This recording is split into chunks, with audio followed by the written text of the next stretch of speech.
Halo pejuang UTBK, jumpa lagi bersama saya Kak Gibran sebagai tutor pengetahuan kuantitatif kalian. Sebelum kita masuk ke pembahasan, jangan lupa untuk tonton video lainnya ya.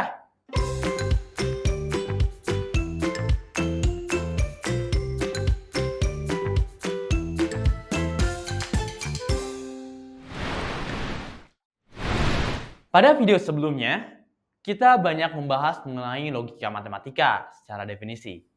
Nah, di video ini kita akan belajar mengenai metode penarikan kesimpulan.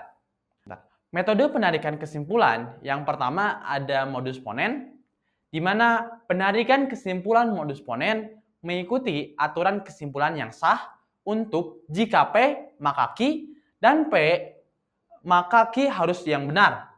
Nah, premis pertama pada modus ponen berupa implikasi, yaitu jika P maka Q, sedangkan premis kedua merupakan proposisi, yaitu P.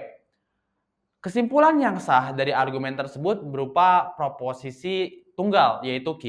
Nah, agar lebih tergambar nih, lihat ilustrasi berikut. Misalkan premis satunya itu P maka Q, nah premis keduanya itu P, maka kesimpulannya adalah Q. Contoh, premis yang pertama, jika hari ini langit mendung, maka hari ini akan turun hujan.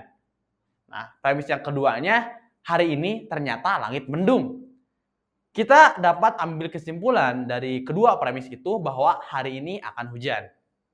Nah, dilihat dari tabel kebenarannya, modus ponen adalah sebagai berikut. Yang kedua, ada modus tollens. Kesimpulan yang sah dengan metode modus tollens menggunakan kontraposisi dari implikasi.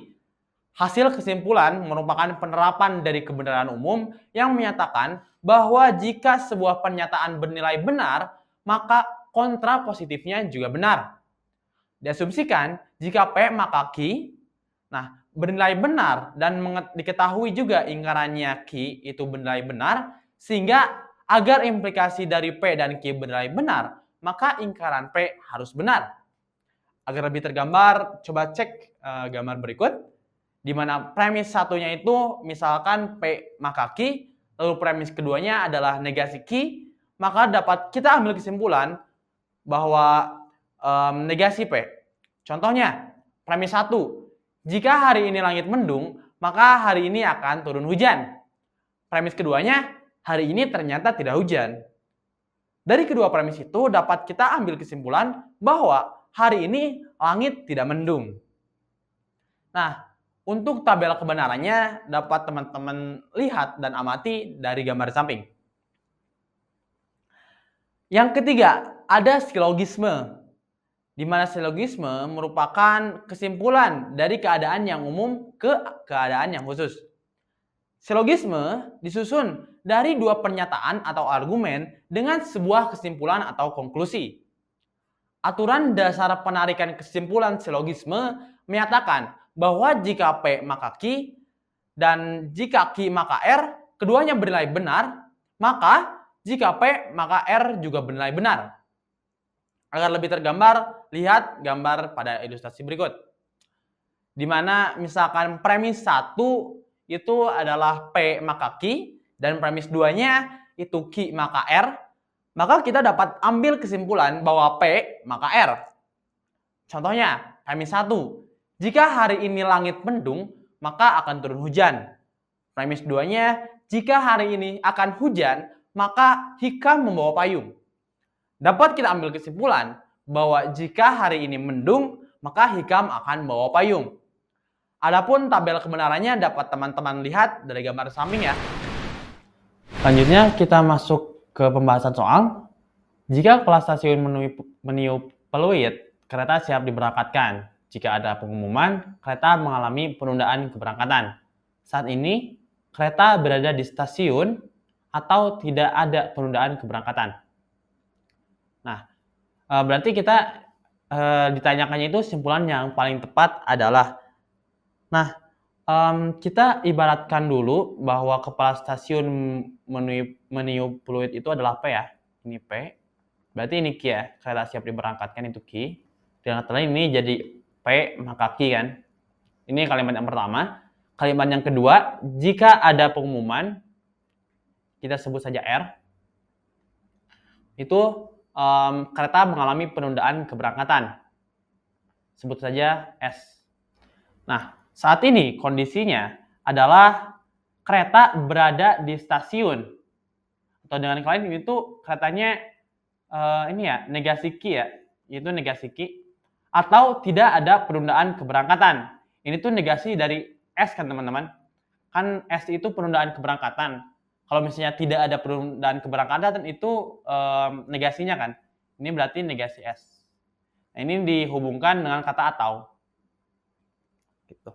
Selanjutnya, kita akan mengambil kesimpulan dari kedua ini. Berarti yang pertama, negasi Ki. Nah, dari pernyataan pertama ini, dengan modus tollens, kita dapat nyatakan bahwa ketika negasi Ki, maka yang akan terjadi adalah negasi P. Lalu ini dihubungkan dengan atau. Selanjutnya, ketika negasi S, maka yang akan terjadi, ini dari pernyataan 2, itu adalah negasi R. Sehingga akan diambil kesimpulan bahwa kepala stasiun tidak meniup fluid, negasi dari P ya. Dan juga R-nya itu negasi dari adanya pengumuman atau tidak ada pengumuman. Sehingga kesimpulannya adalah kepala stasiun tidak meniup fluid. Kita lihat. Ini yang D. Atau yang ataunya itu negasi dari R. R-nya itu jika ada pengumuman, berarti tidak ada pengumuman ya. Nah, ini ya yang benar ya, atau tidak ada pengumuman. Berarti opsi yang memenuhi adalah D. Semua bentuk gratifikasi tidak terpuji. Sebagian menteri menerima gratifikasi. Simpulan yang paling tepat, yang tepat dari pernyataan di atas adalah yang pertama, sebagian menteri tidak terpuji. Karena apa? Sebagian menteri memang menerima ada gratifikasi kan teman-teman. Dan semua bentuk gratifikasi itu tidak terpuji.